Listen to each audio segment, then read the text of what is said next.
I've been thinking about this recently. If I could talk back to that 17-year-old who was doing regional theater in Rochester, I would say, guess what? It's going to go pretty well.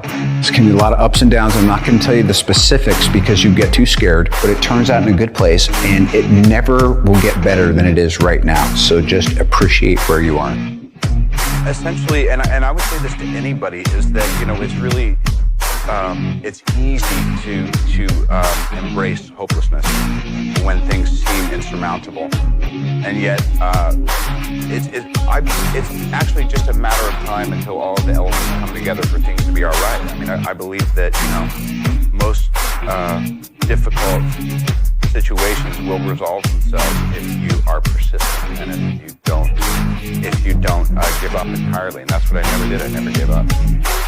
I came across a situation where it's like, hey, here's kind of what we're doing. And I'm looking, there's, you know, my friends, my peers, people who don't seem insane. And they're like, yeah, we're just doing a little of this. And I was like, great, boy, that feels really good. I would like to do that every 20 minutes for the next, you know, and that's how it happened literally the first time. You know that thing about, you know how it goes when people say, well, yeah, he's a fall down drunk, but he's always at work at 8 a.m. It's like, he's great with the kids. Don't let him drive because I used to be found in the trailer like, what are you doing, Robert? We're 5 minutes away. And I'd be like, I'm building a safety bubble out of it. You know, whatever. I mean, that was a little, my behavior was a little aberrant. Cocaine psychosis, it's one of the things that happens. It's tough stuff, but yeah, that's what's going on with me. And when you're in denial, you know, what do? That's your job. Deny, you stay far out. These are common mistakes you make when you're struggling with alcoholism. And yeah, alcohol wasn't really my thing, but you know, it's kind of all the same thing. If you are leaning on something, anything that you attempt to control is something that you probably have a problem with, you know.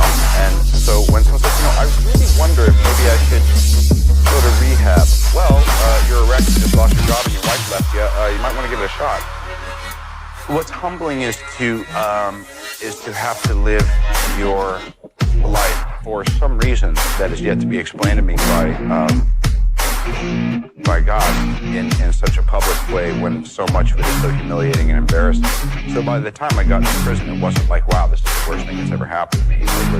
It was an extension of things being miserable. It changed a lot, and you know, it's a whole culture, and it takes what it takes, you know. The first day I was kind of scared, yeah. And there's a lot of stuff that happened that doesn't bear mentioning because things are violent, and there's certain things that you do when you enter that system that you wouldn't care to do on the street, but it's part of the deal.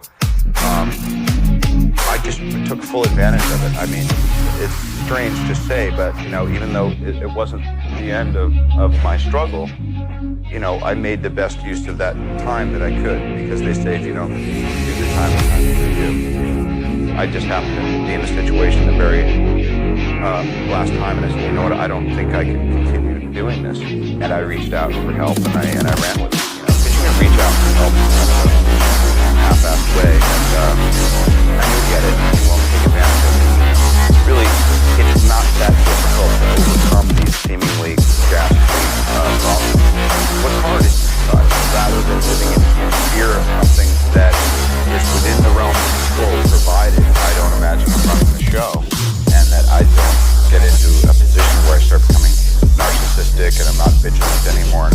I was raised particularly in a generation that wanted to be cool, and there was if you ask people who know me real well, and I think I'm one of them now, I'm not cool and I don't want to be. I think part of the reason I'm still so interested, not just in life, but also, you know, getting to do what I do, is I'm a fan. I love movies. I love creativity. I love music. I love culture. And the fact that I actually have a place in it while I'm observing it and digging it is like, it's an honor. So I had no intention of making my public, my private life and my career so very difficult. And yet I believe, you know, as I sit here today, that I hope it's for some higher purpose, you know.